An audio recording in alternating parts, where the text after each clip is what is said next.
Du rêve, de la décoration d'intérieur aux plus beaux emplacements, on va parler immobilier de luxe dans cette émission. Figaro Immo, c'est parti.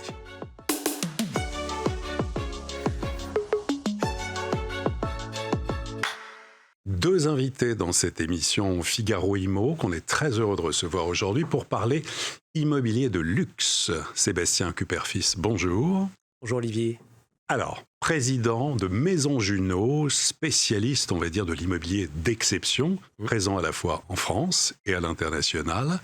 Bruno Moinard, bonjour. Bonjour. Alors, Bruno, architecte, artiste peintre, fondateur de l'agence du cabinet d'architectes Moinard Bétail, mais aussi à la tête de Bruno Moinard Édition, ça c'est pour la partie design. En introduction à tous les deux, j'ai envie de vous demander le luxe à la française. Est-ce que ça veut dire quelque chose pour vous? Qu'est-ce que cela vous inspire, le luxe à la française? Sébastien. Je commence? Allez. Très bonne question. Qu'est-ce que c'est que le luxe à la française? On a une particularité, la France, c'est que je crois qu'on n'est pas les inventeurs du luxe, mais pas loin. En tout cas, on est certainement le pays dans le monde qui, avec le roi, avec Louis XIV, avec la royauté, a développé ce qu'on pourrait considérer comme du luxe et qui a gardé cette culture jusqu'à maintenant. Et la Chine a connu des périodes extrêmement riches avec du luxe, mais a perdu ça pendant le déclin de l'Empire et puis la période communiste. Donc nous, on a vraiment une continuité historique dans le luxe qui, je crois, fait que le luxe à la française, c'est un luxe qui est très connecté à la culture, qui est très connecté à l'histoire et qui est un luxe à l'inverse du bling, qui est un luxe de long terme, fait de discrétion, de codes extrêmement historiques. Voilà. Donc c'est un luxe de discrétion, d'expérience et de long terme. Très bien. Bruno. Je ne vais pas reprendre ce que vient de dire mon ami, mais c'est un luxe de discrétion, c'est quelque chose d'invisible. Évidemment, nous, on vient nous chercher, pour aller dans votre sens, le monde entier vient nous chercher, donc quelque part, on est le luxe à la française, c'est véritablement nous. On fait des chais dans des bâtiments du 14e, on fait des boutiques de luxe, de marques de joaillerie, on fait de la mode, on fait tout un tas d'endroits, effectivement, qui s'inscrivent dans le temps. Ce luxe à la française, c'est lui donner aussi lui interdire la possibilité de prendre des rides. Le temps doit patiner, c'est les endroits qu'on est en train de faire. Et finalement, ce luxe à la française, c'est ça, c'est le travail des matériaux, le travail des lumières, le travail de passion. Le sens du détail aussi, au service d'un certain art de vivre. Le sens des métiers d'art aussi, essayer de réapporter beaucoup de savoir-faire, que ce soit des verriers, des bronziers, des ébénistes, et on les emmène dans notre univers par rapport à tous les lieux qu'on peut réaliser à droite, à gauche, en France et à l'étranger. Très bien. Alors on va se plonger dans l'immobilier, on va dire, d'exception. Tout d'abord, Maison Junot, pour bien situer le nombre d'agences à travers le monde. Oui, alors Junot donc existe depuis une quarantaine d'années, 40 ans puisqu'on c'est notre anniversaire cette année. Il y a 24 bureaux qui sont répartis principalement à Paris, en France et en Belgique, mais avec des partenariats un peu partout dans le monde puisqu'on est notamment partenaire de Knight Frank sur l'activité d'ultra-luxe. Et d'immobilier d'exception. Merci pour le mot exception. C'est vrai que le mot luxe, on est obligé d'utiliser, mais on préfère parler d'immobilier d'exception parce qu'il nous semble que ça caractérise mieux la rareté et la beauté des biens que nous avons à gérer, à louer, à vendre chez Junot. Alors, comment se porte-t-il cet immobilier d'exception? Vous avez différents tableaux, des chiffres clés, des indicateurs, des tendances. Oui, alors on sort quand même d'une crise de l'immobilier, il faut appeler un chat, pendant laquelle, entre 2022 et 2024, le volume des transactions ainsi que les prix ont baissé. C'est-à-dire que le volume des transactions a beaucoup baissé et les prix, eux, se sont érodés de manière un peu continue. Par exemple, à Paris, on est pas loin de 10% de baisse de prix entre 2022 et la fin de 2024. Ce qui est significatif. Ce qui est significatif et ce qui n'a pas eu lieu depuis très longtemps. Ça, c'est avant. Aujourd'hui, on a des taux d'intérêt qui ont rebaissé et on a un marché immobilier qui est en redémarrage très fort depuis la fin de l'année 2024 et sur début 2025. Donc, des volumes qui repartent, des prix qui frémissent, puisque sur les transactions qu'on a faites depuis le début de l'année, on est à peu près à 2,6%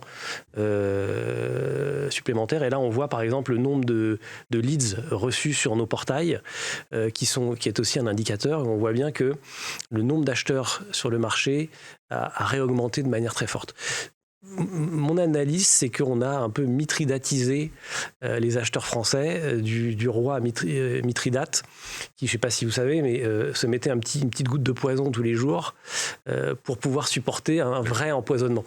Bon. Et nous, on a un peu ça avec l'actualité économique, les mesures fiscales et le contexte international. C'est-à-dire qu'il y a des angoisses, mais finalement, il y en a un peu tout le temps. Et les Français se sont habitués à ce contexte mouvant. Et donc aujourd'hui, on sent une confiance assez forte retrouvée des acquéreurs qui notamment repassent beaucoup par des prêts, ce qui n'était pas le cas avant. Et là, depuis le début de l'année, on est quasiment à 49% de nos acheteurs qui ont contracté un prêt. On était à moins de 30% l'année dernière. Donc on voit, ça veut dire quoi ? Ça veut dire que les banques, de nouveau, reprêtent et que le marché n'est pas exclusivement réservé à ceux qui ont du cash, qui ont des liquidités. Donc on voit que le marché s'élargit dans sa clientèle. Et le poids de la clientèle internationale ? Alors, le poids de la clientèle internationale, c'est toujours pareil. Sur le marché, on a la chance, je pense, si je parle de Paris par exemple, Paris est un marché qui est très français.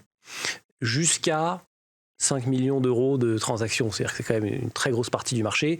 On est à 85% de clientèle française. Au-delà, évidemment, dans l'immobilier qu'on appelle l'ultra-luxe, le rapport change et là, on va se retrouver avec une clientèle étrangère ou de Français qui sont partis à l'étranger, malheureusement, qui va être plutôt à 85%. Et les tendances fortes que l'on a, là, c'est la majorité de nos acheteurs sur 2024 sont des clients asiatiques. Des Chinois. Des Chinois. Oui. Alors des Chinois qui ne sont pas de Chinois mainland, mais qui sont de Singapour, de Taïwan ou de Hong Kong, pardon, et qui s'intéressent beaucoup à la France et qui, en dépit d'un taux de change extraordinairement favorable pour les Américains, sont presque plus présents sur certains très gros dossiers. Alors quand je parle de gros dossiers, c'est des ventes entre 5 millions et 100 millions d'euros, ouais. À Paris notamment. Alors on va voir des exemples justement emblématiques, notamment de la Maison Junot. On va rêver, hein. Déjà sur les plus beaux biens, vous avez fait une sélection des plus beaux biens vendus. Oui.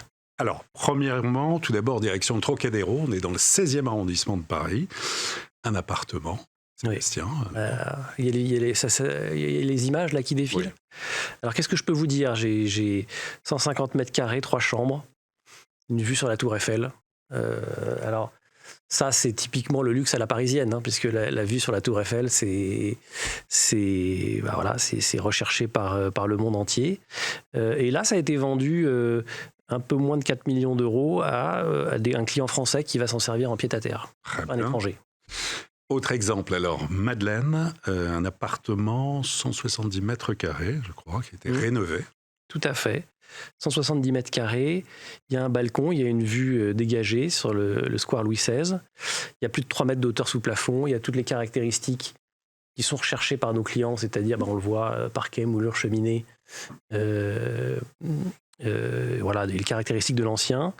Et là, appartement familial tout à fait typique des quartiers de l'Ouest parisien.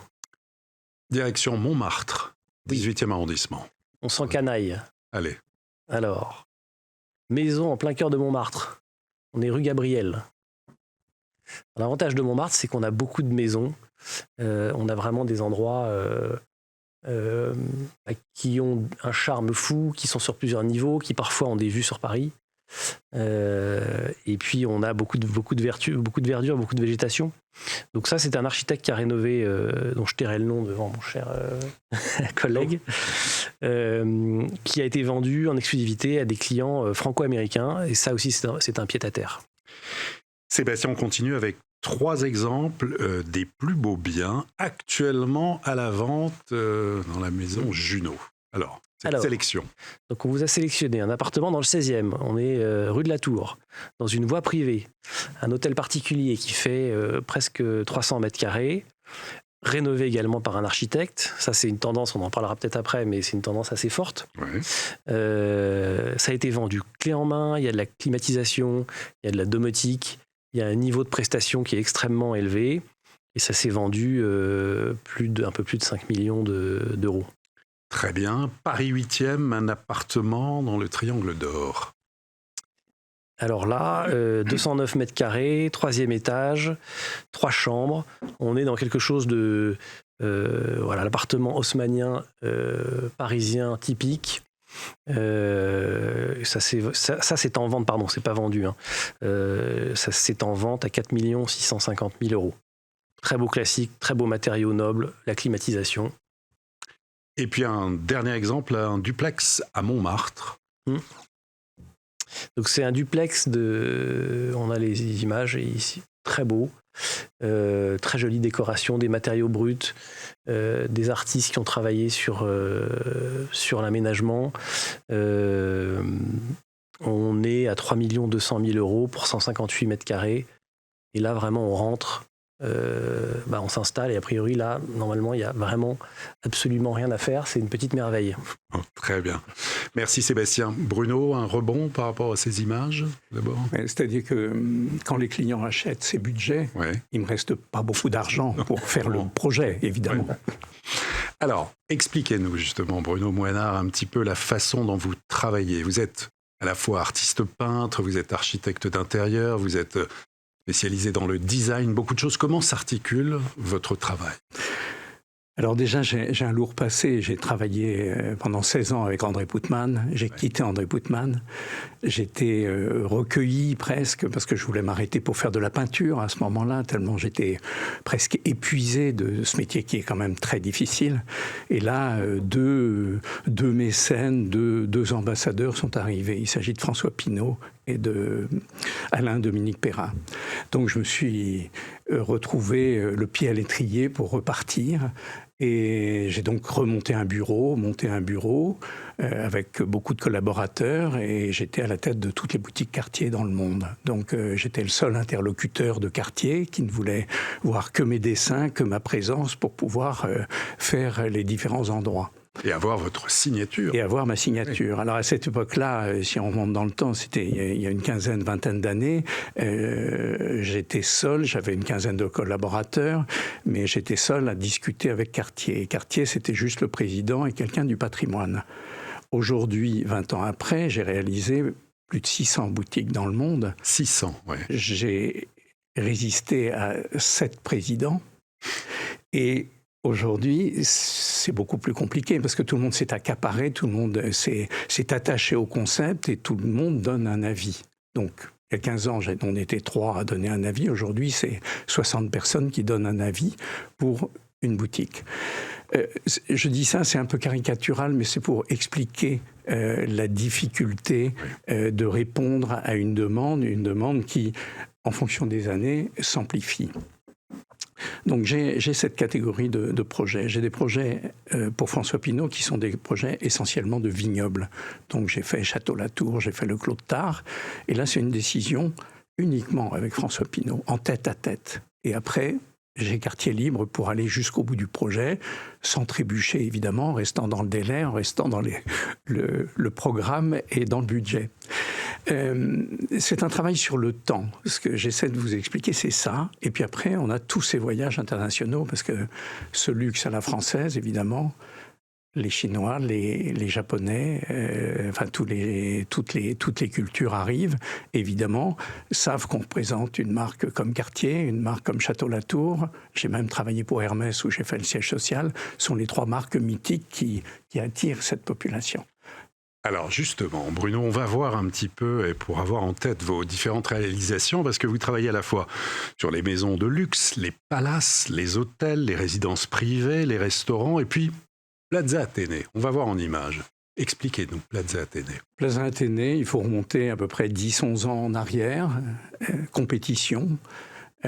François Delay, qui est le patron du Plaza Athénée décide de faire le palace de demain.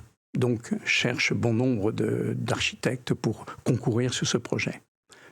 On est 19 au total au départ. 19 architectes pour faire un projet qu'on ne connaît pas. On est allé dans un palace, mais on ne connaît pas, on ne sait pas.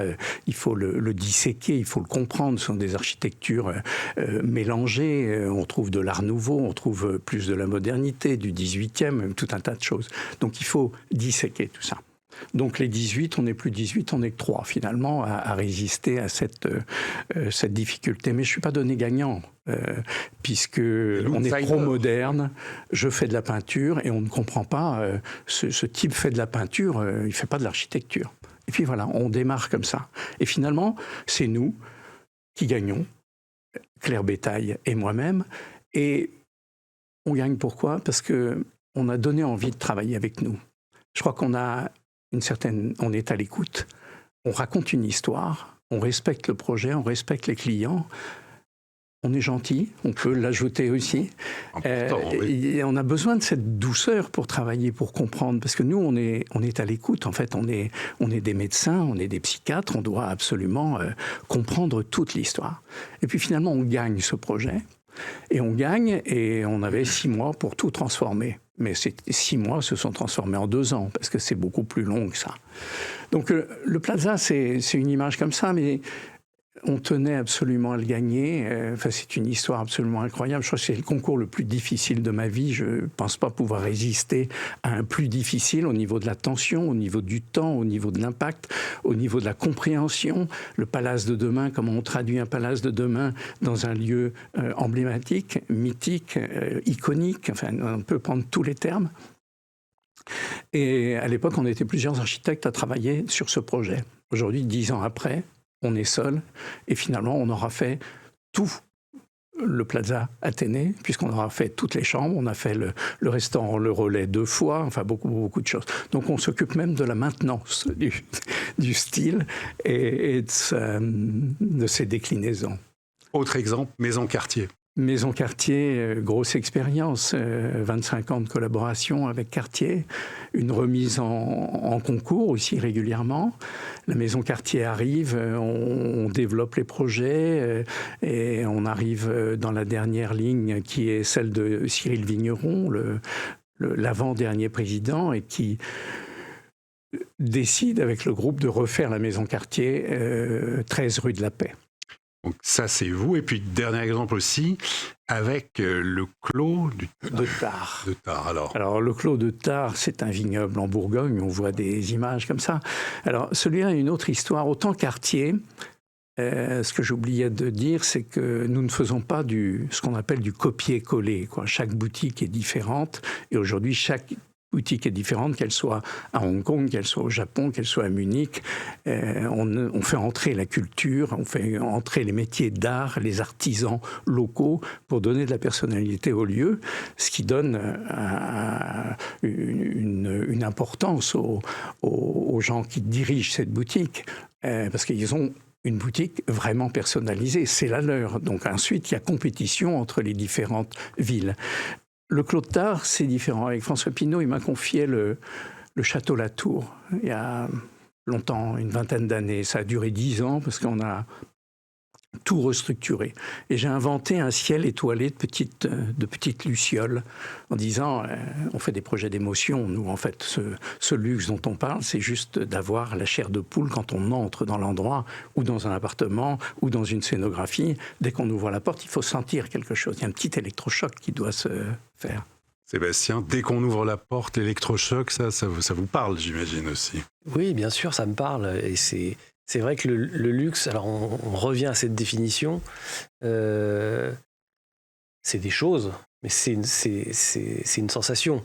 Et donc c'est une sensation qu'on va obtenir grâce à une esthétique, mais aussi, alors là on rentre dans le service, grâce à la façon dont les gens vont nous recevoir, que ce soit dans un restaurant, dans un hôtel, dans une agence immobilière.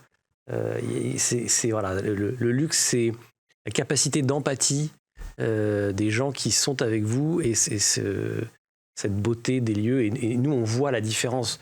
C'est pour ça que dans les tendances à venir, Oui. il y a cette tendance très forte à vendre plus cher, plus vite et mieux des biens qui sont entièrement rénovés, parce que justement, quand les gens rentrent et que ça a été rénové par un architecte comme monsieur, il se passe quelque chose. Ça a une âme, c'est unique. Et donc, et aujourd'hui, le luxe est expérientiel. Donc, c'est quelque chose de très important d'avoir quelque chose qui soit déjà fait. S'y rajoutent des sujets beaucoup plus prosaïques, pragmatiques, qui sont que le coût de la rénovation a beaucoup augmenté et que c'est très, très dur. Et je pense que mon voisin peut en témoigner. Rénover, c'est très, très dur. Il y a des problèmes de stock, il y a des problèmes de personnel. Donc, avoir un bien qui est totalement rénové, magnifique, avec une âme, c'est une demande, une aspiration de plus en plus forte. Oui, Bruno. En même temps, la clientèle dont on parle, elle est divisée en deux. Parce que moi, je me rends compte que tous les biens que l'on récupère, que les clients viennent d'acheter, on casse tout, on désherbe tout et on met tout à l'origine, à nu. Nos clients ne veulent pas habiter dans l'endroit du prédécesseur. Ouais. Alors, nous, avec notre exigence à la française, on fait des mélanges de mobilier. Je dessine du mobilier avec Bruno Moinard Édition, avec mon autre société. Donc, on dessine du mobilier, mais il ne nous empêche pas de chiner ou d'acheter du mobilier chez des antiquaires, faire des mélanges comme ça astucieux. C'est aussi ça, pour nous, c'est pas le clé en main, c'est le supplément d'âme avec des petites choses peut-être imparfaites aussi. On travaille dans le luxe, mais l'imperfection ou la maladresse de la main ou de l'outil qu'un client pourra critiquer, mais qui apportera beaucoup de qualité, beaucoup de sensualité. Ça rejoint un peu le wabi-sabi japonais. Oui, Je suis tout à fait d'accord. Ce luxe à la française, il est patiné. Il est pas, il est clé en main dans le sens où on peut le vivre immédiatement, mais il n'est pas standardisé. Il est très individualisé. Et que ce soit encore une fois en termes d'esthétique ou de service, le service que nous donnons à nos clients est extrêmement individualisé, extrêmement personnalisé. Et on est dans des projets, alors quand on parle d'immobilier, ce qui est notre métier, on est dans des projets qui sont financièrement très importants, émotionnellement extrêmement importants. Et donc, il n'y a pas deux situations qui sont les mêmes.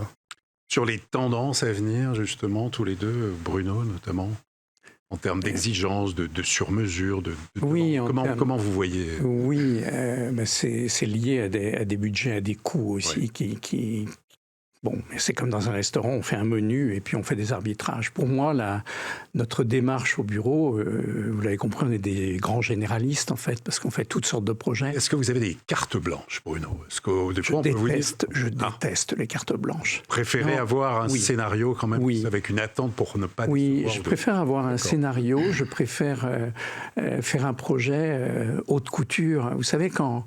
Je parlais d'André Poutman tout à l'heure, j'ai travaillé pour tous les couturiers, j'ai travaillé pour Karl Lagerfeld, Saint-Laurent, Asdin Alaya. J'ai vu ce qu'était la couture, la haute couture, le drap qu'on met, les pics, les épingles, les points. Et au fond, je pratique mon métier comme ça, c'est un métier haute couture. Donc le canapé, il est haute couture, mais... Si je vous racontais ma vie au quotidien, c'est inimaginable. J'ai des clients américains qui sont venus une fois, et c'est pour ça que j'ai créé Bruno Moinard Édition, parce que j'avais pas d'endroit pour faire les prototypes de mobilier. Donc j'avais dessiné un canapé pour monsieur, madame. Monsieur pesait 300 kilos, madame pesait 20 kilos. Et en fait, ils étaient assis toujours l'un à côté de l'autre, mais il a fallu qu'on mette une mousse beaucoup plus dense, beaucoup plus dure pour monsieur, de manière à ce que madame soit assise. Oh. Donc, pour vous dire la difficulté dans laquelle... C'est une caricature. Mais pour chaque projet, on a une histoire incroyable. Donc, nous racontons des histoires dans nos projets pour ses clients. Et après, on a plein d'histoires à raconter parce qu'on a un vécu absolument incroyable. À propos de projets, Maison Junot, quels sont les grands projets de développement? Écoutez, nous, on est une maison familiale. Encore une fois, on parlait de service sur mesure. C'est ça qui nous caractérise. C'est d'offrir de la valeur ajoutée à nos clients. Et dans notre métier, alors on a plusieurs métiers, mais notre métier principal qui est le fait de vendre des très belles propriétés et les louer, les gérer, en fait, plus on est nombreux et importants, plus on a d'emplacements, plus finalement on arrive à créer une fluidité pour nos clients. Donc on continue à se développer. On a racheté une société en Belgique, très complémentaire de la France, puisque pour des raisons historiques, quand vous allez dans le quartier de Uccle, vous avez 50% des habitants qui sont français. Et voilà. Et donc on continue à se développer. On a aussi une activité de château avec Olivier de Chabot qui se développe parce qu'on était très parisien, mais que finalement notre ADN Montmartrois, de jolies choses, eh bien, il trouve un reflet dans ces propriétés françaises assez exceptionnelles et qui correspondent bien, on parlait des tendances tout à l'heure, le Covid, l'enfermement, le sentiment que la vie peut s'arrêter du jour au lendemain font qu'il y a une forte tendance des clients à vouloir avoir de la verdure, vouloir profiter immédiatement d'une expérience qui est multifactorielle, qui est l'architecture, l'emplacement, mais aussi la nature, le soleil, la proximité de la mer, de la montagne, etc. Très bien. Et Bruno, on vous retrouvera à Art Paris bientôt ? Oui, dès la semaine prochaine. Là, c'est une présentation de mobilier, donc c'est Bruno Moinard Éditions. Donc là, c'est une exposition intéressante parce qu'elle est au Grand Palais. Elle est dans une scénographie assez belle de Jacob et McFarlane. Et au fond, on est dans une espèce d'abstraction, mais c'est comme quand vous regardez certaines images du passé avec des sculptures de Brancusi, par exemple, où Brancusi, dans son atelier, mettait des couleurs derrière ces sculptures pour les définir comme un tableau.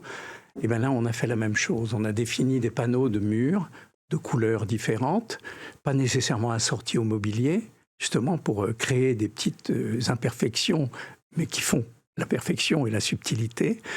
Et c'est un mobilier qui m'est cher parce qu'il reprend des idées de sculpture, il reprend des idées d'architecture, des idées de couture, des idées de céramique.